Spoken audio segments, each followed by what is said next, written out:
ਤੁਹਾਡੇ ਮਾਧਿਅਮ ਦੇ ਰਾਹੀਂ ਕਹਿਣਾ ਚਾਹਨਾ ਕਿ ਅਗਰ ਸੀਐਮ ਸਾਹਿਬ ਦੇ ਕੋਲ ਕੋਈ ਜਾਣਕਾਰੀ ਹੈ, ਕਦੇ ਅੱਜ ਤੱਕ ਪੰਜਾਬ ਦੇ ਇਤਿਹਾਸ 'ਚ ਅਜਿਹਾ ਨਹੀਂ ਹੁੰਦਾ ਹੈ ਕਿ ਜਿਸ ਵਿਅਕਤੀ ਦੇ ਉੱਤੇ ਤੁਸੀਂ ਇਲਜ਼ਾਮ ਲਗਾ ਰਹੇ ਹੋ ਉਹ ਕੋਈ ਆਪਣੀ ਗੱਲ ਜਿਹੜੀ ਆ ਉਹ ਕੋਈ ਜਨਤਕ ਕਰੇ। ਅਗਰ ਸੀਐਮ ਸਾਹਿਬ ਦੇ ਕੋਲ ਕੋਈ ਸਬੂਤ ਹੈ ਜਾਂ ਉਹ ਖਿਡਾਰੀ ਜਿਹਨੇ ਰਿਸ਼ਵਤ ਦੇਣ ਦੀ ਜਾਂ ਉਹਨਾਂ ਤੋਂ ਮੰਗਣ ਦੀ ਗੱਲ ਕੀਤੀ ਹੈ, ਮੇਰੇ ਖਿਆਲ ਦੇ ਅੰਦਰ ਪ੍ਰੀਲਿਮਿਨਰੀ ਸਟੇਜ ਦੇ ਉੱਤੇ, ਮੁੱਢਲੀ ਸਟੇਜ ਦੇ ਉੱਤੇ ਅਗਰ ਉਸ ਵਿਅਕਤੀ ਦੀ ਕੋਈ ਜਾਣਕਾਰੀ ਉਹਨਾਂ ਨੇ ਸੀਐਮ ਸਾਹਿਬ ਨੂੰ ਦਿੱਤੀ ਹੈ ਤਾਂ ਸੀਐਮ ਸਾਹਿਬ ਨੂੰ ਉਹ ਗੱਲਾਂ ਕਰਨ ਦੀ ਬਜਾਏ ਜਿਹੜੇ ਖਿਡਾਰੀ ਨੇ ਜਾਂ ਜਿਨ੍ਹਾਂ ਦੇ ਕੋਲੋਂ ਰਿਸ਼ਵਤ ਮੰਗੀ ਗਈ ਹੈ ਉਹ ਸਾਹਮਣੇ ਕਿਉਂ ਨਹੀਂ ਆ ਰਹੇ? ਮੁੱਖ ਮੰਤਰੀ ਸਾਹਿਬ ਅਜਿਹਾ ਕਿਉਂ ਟਾਈਮ ਦੇ ਰਹੇ ਆ? ਇਹ ਭਾਰਤ ਜਾਂ ਪੰਜਾਬ ਦੇ ਕਿਹੜੇ ਲਾਅ ਦੇ ਮੁਤਾਬਕ ਹੈ ਕਿ ਇੱਕ ਵਿਅਕਤੀ ਨੂੰ ਜਾ ਕੇ ਜਿਹੜੀ ਵਿਅਕਤੀ ਨੇ ਸ਼ਿਕਾਇਤ ਕਰ ਦਿੱਤੀ ਜਾਂ ਦੱਸ ਦਿੱਤਾ ਕਿ ਮੁੱਖ ਮੰਤਰੀ ਸਾਹਿਬ ਜੀ ਮੇਰੇ ਕੋਲੋਂ ਫਲਾਣੇ ਵਿਅਕਤੀ ਨੇ ਜਿਹੜੀ ਹੈ ਉਹ ਰਿਸ਼ਵਤ ਮੰਗੀ ਹੈ, ਕੀ ਉਹਨਾਂ ਨੂੰ ਕੋਈ ਐਪਲੀਕੇਸ਼ਨ ਦਿੱਤੀ? ਕੀ ਉਹਨਾਂ ਨੇ ਕੋਈ ਇਨਕੁਆਇਰੀ ਕਰਵਾਉਣ ਦੇ ਲਈ ਸੀਐਮ ਸਾਹਿਬ ਦੇ ਕੋਲ ਜਿਹੜੀ ਸੀ ਉਹ ਆਪਣੀ ਬੇਨਤੀ ਪੱਤਰ ਰੱਖਿਆ? ਇਹ ਸੀਐਮ ਸਾਹਿਬ ਵੱਲੋਂ ਅਜਿਹਾ ਕਹਿਣਾ ਕਿ ਮੈਂ ਉਹਨਾਂ ਨੂੰ 31 ਤਰੀਕ ਤੱਕ ਦਾ ਜਿਹੜਾ ਉਹ 2 ਵਜੇ ਤੱਕ ਦਾ ਸਮਾਂ ਦਿੰਦਾ, ਨਹੀਂ ਤਾਂ ਮੈਂ ਗੱਲਾਂ ਜਨਤਕ ਕਰਾਂਗਾ। ਮੇਰੇ ਖਿਆਲ ਦੇ ਅੰਦਰ ਸੀਐਮ ਸਾਹਿਬ ਤੁਸੀਂ 31 ਤਰੀਕ ਦਾ ਕਿਉਂ ਇੰਤਜ਼ਾਰ ਕਰ ਰਹੇ ਹੋ? ਤੁਸੀਂ 31 ਤਰੀਕ ਤੱਕ ਲੋਕਾਂ ਦੇ ਅੰਦਰ ਕੀ ਭੰਬਲ ਭੂਸਾ ਪਾ ਕੇ ਰੱਖਣਾ ਚਾਹੁੰਦੇ ਹੋ? ਅਗਰ ਖਿਡਾਰੀ ਦੀ ਸਿੱਧੇ ਤੌਰ ਦੇ ਉੱਪਰ ਕੋਈ ਸ਼ਿਕਾਇਤ ਹੈ ਤਾਂ ਉਹ ਖਿਡਾਰੀ ਨੂੰ ਸਾਹਮਣੇ ਆਉਣਾ ਚਾਹੀਦਾ। ਅਗਰ ਕੋਈ ਅਜਿਹੀ ਗੱਲ ਸਾਹਮਣੇ ਆਏਗੀ, ਉਹਦੇ ਅੰਦਰ ਇਨਕੁਆਇਰੀ ਹੋਏਗੀ, ਅਗਰ ਉਹਦੇ ਅੰਦਰ ਕੋਈ ਸੱਚ ਪਾਇਆ ਜਾਂਦਾ ਤਾਂ ਅਸੀਂ ਬਿਲਕੁਲ ਇਨਕੁਆਇਰੀ ਦਾ ਜਾਂ ਜੋ ਵੀ ਸਰਕਾਰ ਫੈਸਲਾ ਲਏਗੀ ਉਹਨੂੰ ਅਸੀਂ ਕਾਨੂੰਨ ਮੁਤਾਬਕ ਜਿਹੜਾ ਅਸੀਂ ਕਾਨੂੰਨ ਦੇ ਸਾਹਮਣੇ ਆਪਣਾ ਪੱਖ ਰੱਖਾਂਗੇ। ਇਹ ਕੀ ਹੋਇਆ ਕਿ ਖੁਦ ਵਿਅਕਤੀ ਜਨਤਕ ਜਿਹੜੀ ਹੈ ਉਹ ਜਾਣਕਾਰੀ ਦੇਵੇ? ਮੇਰੇ ਖਿਆਲ ਦੇ ਅੰਦਰ ਪੰਜਾਬ ਦੇ ਇਤਿਹਾਸ 'ਚ ਅਜਿਹੀ ਗੱਲ ਪਹਿਲੀ ਵਾਰ ਸੁਣਨ ਨੂੰ ਮਿਲ ਰਹੀ ਹੈ।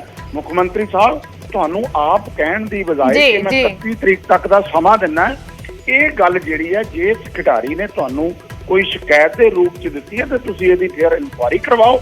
ਅਜਿਹਾ ਕਹਿ ਕੇ ਕਿਸੇ ਦੀ ਸ਼ਾਨ ਨੂੰ ਜਿਹੜਾ ਆ ਉਹ ਤੁਸੀਂ ਡੈਮੇਜ ਕਰਨ ਦੀ ਕੋਸ਼ਿਸ਼ ਕਰ ਰਹੇ ਹੋ ਜਾਂ 31 ਤਰੀਕ ਤੱਕ ਤੁਸੀਂ ਇੱਕ ਅਜਿਹਾ ਮਾਹੌਲ ਬਣਾਉਣਾ ਚਾਹੁੰਦੇ ਹੋ ਕਿ ਪਤਾ ਨਹੀਂ ਚੰਨੀ ਕੀ ਲੁੱਟ ਕੇ ਲੈ ਗਿਆ। ਸੋ ਇਸ ਕਰਕੇ ਮੁੱਖ ਮੰਤਰੀ ਸਾਹਿਬ ਅਜਿਹੀ ਗੱਲ ਠੀਕ ਨਹੀਂ ਹੈ। ਅਗਰ ਤੁਹਾਨੂੰ ਕਿਸੇ ਨੇ ਕੋਈ ਐਪਲੀਕੇਸ਼ਨ ਦਿੱਤੀ ਹੈ, ਅਗਰ ਕਿਸੇ ਨੇ ਤੁਹਾਡੇ ਕੋਲ ਕੋਈ ਆ ਕੇ ਫਰਿਆਦ ਕੀਤੀ ਹੈ ਤਾਂ ਮੇਰੇ ਖਿਆਲ ਦੇ ਅੰਦਰ on the behalf of the application, on the behalf of the statement ਜੋ ਖਿਡਾਰੀ ਨੇ ਦਿੱਤੀ ਹੈ ਉਹਦੇ ਮੁਤਾਬਕ ਤੁਹਾਨੂੰ ਉਹਦੀ ਇਨਕੁਆਇਰੀ ਕਰਵਾਉਣੀ ਚਾਹੀਦੀ ਹੈ। ਅਜਿਹਾ ਕਰਕੇ ਤੁਸੀਂ ਪੰਜਾਬ ਦੇ ਅੰਦਰ ਕੀ ਸਾਬਤ ਕਰਨਾ ਚਾਹੁੰਦੇ ਹੋ? ਇਹ ਠੀਕ ਨਹੀਂ ਜੀ। ਕੋਟਲੀ ਜੀ ਜੁੜੇ ਰਹਿਣਾ ਸਾਡੇ ਨਾਲ। ਆਮ ਆਦਮੀ ਪਾਰਟੀ ਦੇ ਬੁਲਾਰੇ ਅਹਿਬਾਬ ਗਰੇਵਾਲ ਵੀ ਜੁੜੇ ਨੇ। ਗਰੇਵਾਲ ਜੀ ਸਵਾਗਤ ਹੈ ਨਿਊਜ਼ 18 ਪੰਜਾਬ ਤੇ। ਮੁੱਖ ਮੰਤਰੀ ਨੇ ਇੱਕ ਟਵੀਟ ਕੀਤਾ ਹੈ, ਚਰਨਜੀਤ ਸਿੰਘ ਚੰਨੀ ਨੂੰ 31 ਮਈ ਦੁਪਹਿਰ 2 ਵਜੇ ਤੱਕ ਦਾ ਸਮਾਂ ਦਿੱਤਾ ਹੈ ਕਿ ਤੁਸੀਂ ਜਾਣਕਾਰੀ ਜਨਤਕ ਕਰ ਦਿਓ ਰਿਸ਼ਵਤ ਦੇ ਬਾਰੇ, ਭਤੀਜੇ ਭਾਂਜਿਆਂ ਦੇ ਬਾਰੇ, ਨਹੀਂ ਤਾਂ ਫਿਰ ਮੈਂ ਸਾਰਾ ਕੁਝ ਜਨਤਕ ਕਰਾਂਗਾ। ਸਾਡੇ ਨਾਲ ਸੁਖਵਿੰਦਰ ਕੋਟਲੀ ਵੀ ਜੁੜੇ ਹੋਏ ਨੇ। ਉਹ ਕਹਿ ਰਹੇ ਨੇ ਕਿ ਜੇ ਕੋਈ ਸ਼ਿਕਾਇਤ ਦਿੱਤੀ ਗਈ ਹੈ ਤਾਂ ਉਸ ਤੇ ਕਾਰਵਾਈ ਕਰਨ ਸਿਆਸੀ ਬਿਆਨਬਾਜ਼ੀਆਂ ਦੀ ਥਾਂ ਤੇ। ਦੇਖੋ ਜੀ, ਪਹਿਲੀ ਗੱਲ ਤਾਂ ਕੋਟਲੀ ਜੀ ਨੇ ਬਿਲਕੁਲ ਸਹੀ ਕਿਹਾ। ਪਹਿਲੀ ਵਾਰੀ ਪੰਜਾਬ 'ਚ ਇਹ ਤੋਂ ਪਹਿਲਾਂ ਤਾਂ ਕਲੀਨ ਚਿੱਟਾਂ ਹੀ ਜਾਂਦੀਆਂ ਸੀ ਤੇ ਉਹ ਜਿਵੇਂ ਨਾਰੇ ਲੱਗਦੇ ਸੀ ਕਿ ਧਰਮ ਸੋਤੇ ਦੀ ਸੋਚ ਤੇ ਪਹਿਰਾ ਦਿਆਂਗੇ ਠੋਕ ਕੇ, ਤੋਂ ਅਸੀਂ ਉਹ ਕਲੀਨ ਚਿੱਟਾਂ ਤਾਂ ਦੇਣੀਆਂ ਕਰਤੀਆਂ ਜੀ ਬੰਦ। ਜੇ ਮੁੱਖ ਮੰਤਰੀ ਜੀ ਨੂੰ ਕੋਈ ਜਾਣਕਾਰੀ ਮਿਲੀ ਹੈ ਤਾਂ ਮੁੱਖ ਮੰਤਰੀ ਜੀ ਨੇ ਗੱਲ ਕੀਤੀ ਹੈ ਤੇ ਸਾਰੇ ਪੰਜਾਬ, ਸਾਰੀ ਦੇਸ਼ ਦੁਨੀਆ ਨੇ ਦੇਖਿਆ ਕਿ ਕਿਸ ਤਰ੍ਹਾਂ ਪੈਸੇ ਤੁਰੇ ਫਿਰਦੇ ਸੀਗੇ ਜੀ, ਕਰੋੜਾਂ, ਥੋੜੇ ਬਹੁਤ ਤਾਂ ਨਹੀਂ, ਕਿਸ ਤਰ੍ਹਾਂ ਤੁਰੇ ਫਿਰਦੇ ਸੀ। ਸੋ ਜੇ ਕਿਸੇ ਨੇ ਕੋਈ ਗੱਲ ਕੀਤੀ ਹੈ, ਕੋਈ ਖਦਸ਼ਾ ਜ਼ਾਹਿਰ ਕੀਤਾ ਤਾਂ ਮੁੱਖ ਮੰਤਰੀ ਜੀ ਦੀ ਡਿਊਟੀ ਵੀ ਬਣਦੀ ਹੈ ਉਹਨੂੰ ਜਨਤਕ ਕਰਨਾ। ਤੇ ਆਬਵੀਅਸਲੀ ਉਹਨਾਂ ਨੇ ਇੱਕ ਮੌਕਾ ਦਿੱਤਾ ਕਿ ਭਾਈ ਚਲੋ ਜੇ ਕੋਈ ਗਲਤੀਆਂ ਹੋਈਆਂ ਨੇ ਤਾਂ ਮੰਨ ਜੋ।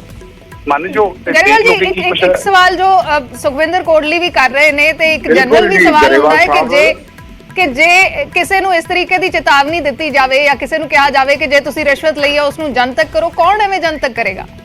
ਮੈਮ ਜਿਹੜੀ ਗੱਲ ਹੋਈ ਸੀ, ਜੇ ਆਪਾਂ ਮੁੱਖ ਮੰਤਰੀ ਜੀ ਦੀ ਗੱਲ ਪੂਰੀ ਸੁਣੀਏ ਤਾਂ ਉਹਨਾਂ ਨੇ ਦੱਸਿਆ ਸੀ, ਉਹਨਾਂ ਨੇ ਸਾਰੀ ਗੱਲ ਦੱਸੀ ਸੀ ਕਿ ਕਿਸ ਤਰ੍ਹਾਂ ਸਾਰਾ ਘਟਨਾਕ੍ਰਮ ਹੋਇਆ। ਤੇ ਜਦੋਂ ਉਹਨਾਂ ਨੇ ਇਹੋ ਜਿਹੀ ਗੱਲ ਦੱਸੀ ਹੈ ਤੇ ਆਬਵੀਅਸਲੀ ਉਹਨਾਂ ਕੋਲ ਕੁਝ ਜਾਣਕਾਰੀਆਂ ਤਾਂ ਹੋਣਗੀਆਂ ਨਾ ਜੀ। ਤੇ ਜੇ ਜਾਣਕਾਰੀਆਂ ਹੋਣਗੀਆਂ, ਉਹਨਾਂ ਨੇ ਤਾਂ ਇੱਕ ਕਲਚਰ ਦੀ ਗੱਲ ਕੀਤੀ ਹੈ। ਕਲਚਰ ਇਹ ਸੀਗਾ ਕਿ ਜੋ ਵੀ ਕੁਝ ਕਰਾਉਣਾ ਉਹਦੇ ਰੇਟ ਲਿਸਟਾਂ ਤੈਅ ਸੀ। ਤੇ ਹੁਣ ਜਦੋਂ ਕਿ ਅਕਾਊਂਟੇਬਿਲਟੀ ਹੈ ਜੀ, ਅਸੀਂ ਤਾਂ ਮੈਂ ਕਿਸੇ ਇੱਕ ਵਿਅਕਤੀ ਵਿਸ਼ੇਸ਼ ਤੇ ਟਿੱਪਣੀ ਨਹੀਂ ਕਰਨੀ, ਪਰ ਮੈਂ ਇਹ ਜ਼ਰੂਰ ਕਹੂੰਗਾ ਕਿ ਜਿਹਨੇ ਵੀ ਕਰਪਸ਼ਨ ਕੀਤੀ ਹੈ, ਭਾਵੇਂ ਕੋਈ ਹੋਵੇ ਕਿਤੇ ਹੋਵੇ, ਅਸੀਂ ਉਹਨਾਂ ਨੂੰ ਨਹੀਂ ਬਖਸ਼ਾਂਗੇ ਤੇ ਅਕਾਊਂਟੇਬਿਲਟੀ ਕੀਤੀ ਜਾਏਗੀ। ਤੇ ਜੇ ਪੰਜਾਬ ਦੇ ਖਿਡਾਰੀਆਂ ਨੂੰ ਮੌਕਾ ਨਹੀਂ ਦਿੱਤਾ ਜਾ ਰਿਹਾ ਸੀਗਾ ਜਾਂ ਆਪਾਂ ਸਪੋਰਟਸ ਨੂੰ ਪ੍ਰਮੋਟ ਕਰਨ ਦੀਆਂ ਗੱਲਾਂ ਕਰਦੇ ਤੇ ਮੁੜ ਕੇ ਇਹੋ ਜਿਹੀਆਂ ਗੱਲਾਂ ਹੁੰਦੀਆਂ ਮੈਮ, ਉਹ ਸ਼ੋਭਾ ਨਹੀਂ ਦਿੰਦਾ ਜੀ। ਸੋ ਇਸ ਕਰਕੇ ਮੁੱਖ ਮੰਤਰੀ ਦੀ ਸਟੇਟਮੈਂਟ ਬਿਲਕੁਲ ਸਹੀ ਹੈ ਕਿ ਜੋ ਕਲਚਰ ਸੀਗਾ, ਜਾਂ ਤਾਂ ਦੱਸ ਦਿਓ ਭਾਈ ਕਿ ਜੋ ਕਲਚਰ ਸੀਗਾ ਤੇ ਨਹੀਂ ਤਾਂ ਫਿਰ ਅਸੀਂ ਦੱਸਾਂਗੇ। ਉਹ ਤਾਂ ਨਕਾਰ ਰਹੇ ਨੇ, ਉਹ ਤਾਂ ਇਸ ਸਭ ਤੋਂ ਇਨਕਾਰ ਕਰ ਰਹੇ ਨੇ। ਇਹ 31 ਮਈ ਤੱਕ ਦਾ ਸਮਾਂ ਵੀ ਕਿਉਂ ਦੇ ਰਹੇ ਨੇ ਮੁੱਖ ਮੰਤਰੀ? ਮੈਮ ਸੋਚਣ ਦਾ ਸਮਾਂ ਦੇ ਦਿੱਤਾ ਜਾਂਦਾ ਬੰਦੇ ਨੂੰ ਕਿ ਕੋਈ ਗੱਲ ਨਹੀਂ, ਠੰਡੇ ਦਿਮਾਗ ਨਾਲ ਸੋਚ ਲਓ, ਨਕਾਰਨ ਜੋ ਮਰਜ਼ੀ ਕਰਨ। ਜੋ ਸੀਗਾ ਮੈਮ, ਜੋ ਜਿਹੜੇ ਕਰੋੜਾਂ ਲੱਭੇ ਉਹ ਤਾਂ ਸਾਰੀ ਦੁਨੀਆ ਨੇ ਦੇਖੇ ਨਾ ਜੀ। ਇਹ ਤਾਂ ਹੈ ਨਹੀਂ ਕਿ ਕਿਤੋਂ ਲਾਈਕ ਇਹ ਇੱਕ ਮੁੱਖ ਮੰਤਰੀ ਜੀ ਐਂ ਤਾਂ ਨਹੀਂ ਕਿ ਕੋਈ ਖਰਗੋਸ਼ ਟੋਪੀ ਚੋਂ ਕੱਢ ਲਿਆ ਨੇ। ਜਦੋਂ ਲੋਕਾਂ ਨੇ ਦੇਖਿਆ ਸਾਰਾ ਕੁਝ ਕਿ ਕਿਸ ਤਰ੍ਹਾਂ ਐਵੇਂ ਪਾਕਟ ਚੇਂਜ 10-10 ਕਰੋੜ ਰੁਪਇਆ ਪਿਆ ਰਹਿੰਦਾ ਸੀਗਾ, ਤੇ ਉਹ ਕਿਤੋਂ ਤਾਂ ਮੈਮ ਪੈਸੇ ਆ ਰਹੇ ਸੀ ਨਾ ਜੀ, ਤਨਖਾਹਾਂ ਤਾਂ ਇੰਨੀਆਂ ਹੁੰਦੀਆਂ ਨਹੀਂ। ਤੇ ਜਦੋਂ ਪੈਸੇ ਏਦਾਂ ਪਏ ਸੀ ਤਾਂ ਆਬਵੀਅਸਲੀ ਕਲਚਰ ਸੀਗਾ। ਅਸੀਂ ਕਹਿ ਰਹੇ ਕਿ ਉਹ ਕਲਚਰ ਜੇ ਕੋਈ ਗਲਤੀ ਹੋ ਗਈ ਤਾਂ ਉਹਨੂੰ ਮੰਨ ਲਓ, ਸਮਾਂ ਦਿੱਤਾ ਕਿ ਸੋਚ ਲਓ, ਠੰਡੇ ਦਿਮਾਗ ਨਾਲ ਸੋਚ ਲਓ। ਸੋ ਮੈਂ ਨਹੀਂ ਸਮਝਦਾ ਇਹਦੇ ਵਿੱਚ ਕੋਈ ਗਲਤੀ ਜੀ। ਸੁਖਵਿੰਦਰ ਕੋਟਲੀ ਜੀ, ਠੰਡੇ ਦਿਮਾਗ ਨਾਲ ਸੋਚਣ ਦੇ ਲਈ 31 ਮਈ ਤੱਕ ਦਾ ਸਮਾਂ ਦਿੱਤਾ ਹੈ। ਮੈਂ ਬੜਾ ਹੈਰਾਨ ਹੈ ਮਾਨਯੋਗ ਸਾਡੇ ਸਤਿਕਾਰਯੋਗ ਬੈਠੇ ਨੇ ਬੁਲਾਰੇ ਕਿ ਜਿਹੜਾ ਸਮਾਂ ਦਿੱਤਾ ਜਾ ਰਿਹਾ, ਮੇਰੇ ਖਿਆਲ ਦੇ ਅੰਦਰ ਅਗਰ ਕੋਈ ਜਾਣਕਾਰੀ ਹੈ ਉਹਦੇ ਲਈ ਕਿਉਂ ਸਮਾਂ ਦੇਣਾ ਜੀ? ਤੁਸੀਂ ਕਹਿੰਦੇ ਹੋ ਕਿ ਅਸੀਂ ਜਨਤਕ ਕਰਾਂਗੇ, ਕਿਉਂ ਕਰੋਗੇ ਤੇ ਅੱਜ ਕਰੋ। ਤੁਸੀਂ ਲੇਟ ਕਿਉਂ ਕਰ ਰਹੇ ਹੋ? ਅਸੀਂ ਤਾਂ ਜਦ ਅਸੀਂ ਇਨਕੁਆਰੀ ਦਾ ਸਾਹਮਣਾ ਕਰਨ ਲਈ ਤਿਆਰ ਹੋ। ਸਰਦਾਰ ਚਰਨਜੀਤ ਸਿੰਘ ਚੰਨੀ ਜੀ ਖੁਦ ਕਹਿ ਚੁੱਕੇ ਨੇ ਕਿ ਜੇ ਕੋਈ ਤੁਹਾਡੇ ਕੋਲ ਆ ਤਾਂ ਤੁਸੀਂ ਵੀ ਇਨਕੁਆਰੀ ਕਰਵਾ ਲਓ। ਤਾਂ ਮੇਰੇ ਖਿਆਲ ਦੇ ਅੰਦਰ ਫਿਰ ਟਾਈਮ ਕਾਹਦਾ ਜੀ? ਟਾਈਮ ਕਾਹਦਾ ਦਿੱਤਾ ਜਾ ਰਿਹਾ ਵੀ ਅਸੀਂ ਸੀਐਮ ਦੇ ਜਾ ਕੇ ਗੋਡੇ ਫੜ ਦਈਏ? ਅਸੀਂ ਬਿਲਕੁਲ ਨਹੀਂ ਅਜਿਹਾ ਕਰਾਂਗੇ। ਅਸੀਂ ਬਿਲਕੁਲ ਨਹੀਂ ਅਜਿਹਾ ਕਰਾਂਗੇ। ਜੋ ਕੁਝ ਵੀ ਸਰਕਾਰ ਨੇ ਕਰਨਾ ਉਹ ਕਰਨ। ਅਗਰ ਖਿਡਾਰੀ ਸਾਹਮਣੇ ਆਏਗਾ, ਉਹਨਾਂ ਦੀਆਂ ਸਟੇਟਮੈਂਟਸ ਰਿਕਾਰਡ ਹੋਣ ਕਿ ਉਹਨਾਂ ਨੇ ਕਿਸੇ ਦਬਾਅ ਦੇ ਅੰਦਰ, ਕਿਸੇ ਹੋਰ ਮਾਮਲੇ ਦੇ ਅੰਦਰ ਅਜਿਹੀਆਂ ਗੁਪਤ ਸੂਚਨਾਵਾਂ ਜਿਹੜੀਆਂ ਜਾ ਕੇ ਉਹ ਮੁੱਖ ਮੰਤਰੀ ਸਾਹਿਬ ਨੂੰ ਦਿੱਤੀਆਂ ਨੇ, ਅਜਿਹਾ ਠੀਕ ਨਹੀਂ ਹੈ। ਕੋਈ ਟਾਈਮ ਬਾਉਂਡ ਨਹੀਂ ਹੋਣਾ ਚਾਹੀਦਾ। ਇਹ ਜੇ ਆਪਾਂ ਚਾਹੁੰਦੇ ਹਾਂ ਕਿ ਇਹਦੀ ਇਨਕੁਆਰੀ ਹੋਵੇ, ਜਿਹੜਾ ਵੀ ਦੋਸ਼ੀ ਪਾਇਆ ਜਾਂਦਾ, ਮੈਂ ਤਾਂ ਸ਼ਰੇਆਮ ਕਹਿ ਰਿਹਾ, ਮੈਂ ਕੋਈ ਇਹ ਥੋੜੀ ਕਹਿ ਰਿਹਾ ਕਿ ਇਨਕੁਆਰੀ ਬਿਲਕੁਲ ਨਾ ਕਰਾਈ ਜਾਵੇ। ਮੈਂ ਤਾਂ ਕਹਿੰਦੇ ਜਿਹੜੀ ਇਨਕੁਆਰੀ 31 ਤਰੀਕ ਨੂੰ ਸ਼ੁਰੂ ਹੋਣੀ ਹੈ, ਉਹਨੂੰ ਅੱਜ ਹੀ ਕਿਉਂ ਨਹੀਂ 2 ਵਜੇ ਤੁਸੀਂ ਕਰ ਦਿੰਦੇ? ਅਸੀਂ ਤਾਂ ਕਹਿ ਰਹੇ ਹੋ ਕਿ ਅਸੀਂ ਇਨਕੁਆਰੀ ਤੋਂ ਭੱਜ ਰਹੇ ਹਾਂ ਵੀ ਇਨਕੁਆਰੀ ਨਾ ਕਰਾਈ ਜਾਵੇ। ਇਹ ਮਾਹੌਲ ਪੋਲੀਟੀਕਲ ਇੱਕ ਜਿਹੜਾ ਮਾਹੌਲ ਸਿਰਜਿਆ ਜਾ ਰਿਹਾ ਨਾ, ਇਹ ਅਜਿਹਾ ਨਹੀਂ ਹੁੰਦਾ ਕਦੀ ਵੀ। ਮੈਂ ਮਾਨਯੋਗ ਗਰੇਵਾਲ ਸਾਹਿਬ ਆਪਣੇ ਬੈਠੇ ਨੇ ਸਾਡੇ ਬੁਲਾਰੇ, ਮੈਂ ਉਹਨਾਂ ਨੂੰ ਵੀ ਬੇਨਤੀ ਕਰਨੀ ਚਾਹੁੰਦਾ ਕਿ ਤੁਸੀਂ ਕਹਿੰਦੇ ਹੋ ਕਿ ਅਸੀਂ ਸਮਾਂ ਦੇ ਰਹੇ ਹੋ, ਅਸੀਂ ਤੁਹਾਡੇ ਕੋਲੋਂ ਤਾਂ ਸਮਾਂ ਮੰਗਿਆ ਹੀ ਨਹੀਂ। ਅਸੀਂ ਤਾਂ ਤੁਹਾਨੂੰ ਕਹਿ ਹੀ ਨਹੀਂ ਰਹੇ ਕਿ ਤੁਸੀਂ ਸਾਨੂੰ ਸਮਾਂ ਦੇਵੋ। ਜੋ ਕੁਝ ਵੀ ਤੁਹਾਡੇ ਕੋਲ ਜਾਣਕਾਰੀ ਹੈ ਉਹਦੀ ਅੱਜ ਹੀ ਇਨਕੁਆਰੀ ਕਰਵਾਓ। ਕਿਉਂ ਤੁਸੀਂ ਸਮਾਂ ਦੇ ਰਹੇ ਹੋ? ਇਹ ਤੁਸੀਂ ਇੱਕ ਪੋਲੀਟੀਕਲ ਮਾਹੌਲ ਸਿਰਜ ਰਹੇ ਹੋ ਪੰਜਾਬ ਦੇ ਅੰਦਰ। ਅਜਿਹਾ ਮਾਹੌਲ ਨਾ ਬਣਾਓ। ਤੁਸੀਂ ਅੱਜ ਹੀ ਇਨਕੁਆਰੀ ਮਾਰ ਕਰੋ, ਉਹਨਾਂ ਨੂੰ ਬੁਲਾ ਲਓ, ਉਹ ਪੇਸ਼ ਹੋਣਗੇ। ਜੋ ਵੀ ਦੁੱਧ ਦਾ ਦੁੱਧ, ਪਾਣੀ ਦਾ ਪਾਣੀ ਜਿਹੜਾ ਉਹ ਸਾਹਮਣੇ ਆ ਜਾਏਗਾ।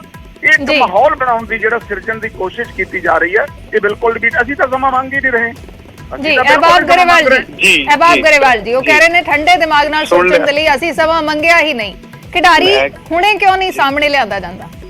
ਮੈਮ ਪਹਿਲੀ ਗੱਲ ਦੇਖੋ, ਜਿਹੜੀ ਵੀ ਜਾਣਕਾਰੀ ਦਿੱਤੀ ਗਈ ਹੈ ਉਹ ਸਾਰੀ ਗੱਲ ਮਾਨ ਸਾਹਿਬ ਦੀ ਬੜੀ ਕਲੀਅਰ ਹੈ ਕਿ 2 ਕਿਹਾ ਸੀ ਜੀ, ਉਹ ਵਿਚਾਰਾ 2 ਲੱਖ ਸਮਝ ਗਿਆ, ਬਾਅਦ ਚ ਉਹਨੂੰ 2 ਕਰੋੜ ਲੱਗਿਆ। ਗੱਲ ਤਾਂ ਉਹਨਾਂ ਨੇ ਇਹੋ ਜਿਹੀ ਕੀਤੀ ਸੀ।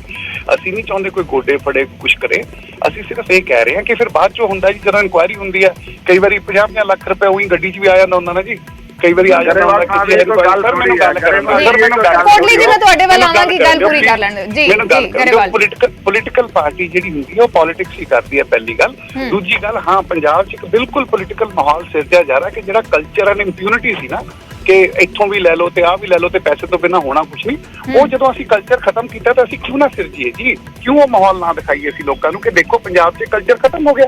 ਸੋ ਇਹਦੇ 'ਚ ਮੈਂ ਇਹਨੂੰ ਕੁਝ ਗਲਤ ਨਹੀਂ ਸਮਝਦਾ ਕਿ ਪੋਲੀਟੀਕਲ ਮਾਹੌਲ ਸਿਰਜ ਰਹੇ ਹੋ। ਬਿਲਕੁਲ ਅਸੀਂ ਸਿਰਜ ਰਹੇ ਹਾਂ ਕਿ ਦੇਖੋ ਹੁਣ ਇਹ ਕਲਚਰ ਦੀ ਸਮਾਪਤੀ ਹੋ ਗਈ। ਇਨਕੁਆਇਰੀ ਹੋ ਰਹੀ ਹੈ, ਕਿਸੇ ਕਾਨੂੰਨ ਦੇ ਅੰਦਰ ਨਹੀਂ ਲਿਖਿਆ ਗਰੇਵਾਲ ਸਾਹਿਬ। ਕੋਟਲੀ ਜੀ, ਇਨਕੁਆਇਰੀ ਹੋ ਰਹੀ ਹੈ, ਕੁਝ ਨਹੀਂ ਲਿਖਿਆ। ਦੇਖੋ ਅੱਜ ਇਨਕੁਆਇਰੀ ਕਰਾਓ, ਅੱਜ ਸ਼ੁਰੂ ਇਨਕੁਆਇਰੀ ਹੋ ਰਹੀ ਹੈ ਸਰ, ਵੇਟ ਕਰੋ। ਇਨਕੁਆਇਰੀ ਹੋ ਰਹੀ ਹੈ ਕੋਟਲੀ ਜੀ, ਇਨਕੁਆਇਰੀ ਹੋ ਰਹੀ ਹੈ। ਸਿਰਫ ਜਾਣਕਾਰੀ ਜਦ ਤੱਕ ਕਰਨ ਬਾਰੇ ਕਿਹਾ ਤੁਹਾਨੂੰ, ਤੁਸੀਂ ਕਿਵੇਂ ਅਸਿਊਮ ਕਰਦੇ ਹੋ ਕਿ ਇਨਕੁਆਇਰੀ ਨਹੀਂ ਹੋਈ? ਅਹਿਬਾਬ ਗਰੇਵਾਲ ਜੀ, ਇੱਕ ਸਵਾਲ ਹੈ ਕਿ ਜੋ ਜਿਸ ਤਰੀਕੇ ਦੇ ਨਾਲ ਜਿਵੇਂ ਕਿਸੇ ਖਿਡਾਰੀ ਨੇ ਜ਼ਿਕਰ ਕੀਤਾ ਤਾਂ ਉਹ ਮੁੱਖ ਮੰਤਰੀ ਦੇ ਕੋਲ ਜ਼ਿਕਰ ਕੀਤਾ, ਹੋਮ ਡਿਪਾਰਟਮੈਂਟ ਵੀ ਉਹਨਾਂ ਦੇ ਅੰਡਰ ਹੈ, ਮੁੱਖ ਮੰਤਰੀ ਸਿੱਧੀ ਇਨਕੁਆਇਰੀ ਕਰਾ ਸਕਦੇ ਨੇ? ਆਬਵੀਅਸਲੀ ਕਰਾਈ ਰਹੇ ਜੀ। ਇਹ ਤਾਂ ਇਨਕੁਆਇਰੀ ਤਾਂ ਮੈਮ, ਇਨਕੁਆਇਰੀ ਤਾਂ ਸਾਰੀਆਂ ਚੱਲ ਰਹੀਆਂ ਨੇ। ਮੈਂ ਕਿ ਤੁਸੀਂ ਇਨਕੁਆਇਰੀ ਗਰੇਵਾਲ ਸਾਹਿਬ ਕਰਾ ਰਹੇ ਹੋ, ਸਮਾਂ ਕਾਹਦੋਂ ਦੇ ਰਹੇ ਹੋ? ਸਮਾਂ ਕਾਹਦੋਂ ਦੇ ਰਹੇ ਹੋ? ਕੋਟਲੀ ਜੀ, ਮੈਂ ਤੁਹਾਡੇ ਵੱਲ ਆਉਣੀ ਹੈ, ਇੱਕ ਵਾਰ ਗੱਲ ਪੂਰੀ ਹੋ ਲੈਣ ਦਿਓ ਜੀ। ਪਛਤਾਤਾਪ ਤੇ ਪ੍ਰਾਇਸ਼ਚਿਤ ਕਰਨ ਨੂੰ ਸਭ ਨੂੰ ਸਮਾਂ ਮਿਲਣਾ ਚਾਹੀਦਾ। ਕੋਈ ਪਛਤਾਤਾਪ ਨਹੀਂ ਹੈ, ਕੋਈ ਪਛਤਾਤਾਪ ਨਹੀਂ। ਉਹ ਮੈਨੂੰ ਪਤਾ ਨਹੀਂ ਹੈ, ਉਹ ਮੈਨੂੰ ਪਤਾ ਕੋਈ ਪਛਤਾਤਾਪ ਨਹੀਂ ਹੈ। ਉਹ ਮੈਂ ਬਿਲਕੁਲ ਸਮਝਦਾ, ਕਿਸੇ ਤਰੀਕੇ ਦਾ ਕੋਈ ਪਛਤਾਤਾਪ ਨਹੀਂ ਹੈ, ਮੈਂ ਸਮਝਦਾ। ਇਹ ਗੱਲ ਸਾਨੂੰ ਸਭ ਨੂੰ ਪਤਾ, ਬੜਾ ਕਲੀਅਰ ਹੈ ਕਿ ਕੋਈ ਪਛਤਾਤਾਪ ਨਹੀਂ। ਜੋ ਅਸੀਂ ਕਰਨਾ ਸੀ ਅਸੀਂ ਕਰ ਲਿਆ। ਹੁਣ ਅਸੀਂ ਕਹਿ ਰਹੇ ਕਿ ਹਿਸਾਬ ਦਾ ਕਾਨੂੰਨ ਲਏਗਾ ਨਾ ਜੀ, ਹਿਸਾਬ ਦਾ ਕਾਨੂੰਨ ਲਏਗਾ ਨਾ। ਤੇ ਜੇ ਪੰਜਾਬ ਦੀ ਲੁੱਟ ਹੋਈ ਹੈ ਤਾਂ ਉਹ ਤਾਂ ਸਾਡੀ ਡਿਊਟੀ ਬਣਦੀ ਹੈ ਨਾ ਜੀ ਹਿਸਾਬ ਕਰਨਾ। ਜੋ ਜਿਹੜੀ ਚੀਜ਼ ਲੋਕਾਂ ਨੂੰ ਵਾਅਦਾ ਕੀਤਾ ਉਹ ਵਾਅਦਾ ਤਾਂ ਪੂਰਾ ਕਰਨਾ। ਅਕਾਊਂਟੇਬਿਲਿਟੀ ਤਾਂ ਫਿਕਸ ਹੋਏਗੀ ਨਾ। ਮੈਂ ਸੁਖਵਿੰਦਰ ਕੋਟਲੀ ਜੀ ਨਾ ਹੋਵੇ ਜੀ। ਮੈਂ ਤਾਂ ਗਰੇਵਾਲ ਸਾਹਿਬ ਦੀ ਗੱਲ ਤੋਂ ਬਹੁਤ ਹੈਰਾਨ ਹੈ। ਮੈਂ ਹੋਰ ਕੁਝ ਵੀ ਨਹੀਂ ਕਹਿਣਾ ਚਾਹਨਾ। ਮੈਂ ਤਾਂ ਗਰੇਵਾਲ ਸਾਹਿਬ ਤੁਹਾਨੂੰ ਕਹਿਣਾ ਹੈ, ਤੁਸੀਂ ਕਹਿ ਰਹੇ ਇਨਕੁਆਇਰੀ ਚੱਲ ਰਹੀ ਹੈ। ਜੇ ਭਾਈ ਇਨਕੁਆਇਰੀ ਚੱਲ ਰਹੀ ਹੈ ਤਾਂ ਫਿਰ ਤੁਸੀਂ ਸਮਾਂ ਕਾਹਦਾ ਦੇ ਰਹੇ ਹੋ? ਅਸੀਂ ਤਾਂ ਕਹਿੰਦੇ 31 ਨਹੀਂ, ਅੱਜ 25। 31 ਕਿਉਂ, 25 ਕਿਉਂ ਨਹੀਂ? ਬਸ ਇਹਦਾ ਜਵਾਬ ਦਿਓ। ਅੱਜ ਹੀ ਇਨਕੁਆਇਰੀ ਕਰਾਓ, ਅੱਜ ਹੀ ਉਹਨਾਂ ਨੂੰ ਸਮਨ ਭੇਜੋ, ਬੁਲਾਓ, ਅਸੀਂ ਸਾਹਮਣਾ ਕਰਾਂਗੇ ਕਾਨੂੰਨ। ਜੀ ਤੁਸੀਂ ਸਰ ਦੇਖੋ, ਬਿਲਕੁਲ ਤੁਹਾਡੀ ਗੱਲ ਤੋਂ ਬੜਾ ਕਲੀਅਰ ਹੈ। ਤੁਸੀਂ ਕਿਹਾ ਕੋਈ ਪਛਤਾਵਾ ਨਹੀਂ, ਕਿਸੇ ਤਰੀਕੇ ਦਾ ਸਾਨੂੰ ਕੋਈ ਅਸੀਂ ਗਲਤੀ ਨਹੀਂ ਕੀਤੀ, ਕੋਈ ਪਛਤਾਵਾ ਨਹੀਂ, ਗਲਤ ਕੀਤਾ ਨਹੀਂ, ਪਰ ਡਰਨਾ ਕਾਹਦਾ? ਪਹਿਲੀ ਗੱਲ। ਦੂਜੀ ਗੱਲ, ਮੁੱਖ ਮੰਤਰੀ ਸਾਹਿਬ ਕੋ ਹੋਮ ਡਿਪਾਰਟਮੈਂਟ ਹੈ, ਮੁੱਖ ਮੰਤਰੀ ਜੀ ਇਨਕੁਆਇਰੀ ਕਰ ਰਹੇ ਨੇ। ਸੌਰੀ, ਪੁਲਿਸ ਇਨਵੈਨ ਜਿਹੜੀਆਂ ਵੀ ਆਪਣੀਆਂ ਰੈਲੇਵੈਂਟ ਏਜੰਸੀਜ਼ ਹੋਣਗੀਆਂ ਇਨਕੁਆਇਰੀ ਕਰਨੀ, ਕਿਉਂਕਿ ਪੰਜਾਬ ਦੀ ਲੁੱਟ ਤਾਂ ਮੈਡਮ ਬੜੇ ਲੈਵਲਸ ਤੇ ਹੋਈ ਹੈ, ਬਹੁਤ ਲੈਵਲਸ ਤੇ ਹੋਈ ਹੈ। ਬੜਾ ਕਲੀਅਰ ਹੈ ਕਿ ਪਛਤਾਵਾ ਨਹੀਂ ਹੈ, ਪਰ ਚਲੋ ਫੇਰ ਵੀ ਮਾਨ ਸਾਹਿਬ ਕਹਿੰਦੇ ਕਿ ਸ਼ਾਇਦ ਬੰਦੇ ਦਾ ਹਿਰਦੇ ਪਰਿਵਰਤਨ ਹੋ ਜਵੇ, ਤਾਂ ਇਸ ਕਰਕੇ ਉਹਨਾਂ ਨੇ ਸਟੇਟਮੈਂਟ ਦਿੱਤੀ ਤੇ ਹੁਣ ਅੱਗੇ Kotli. Thank you so much.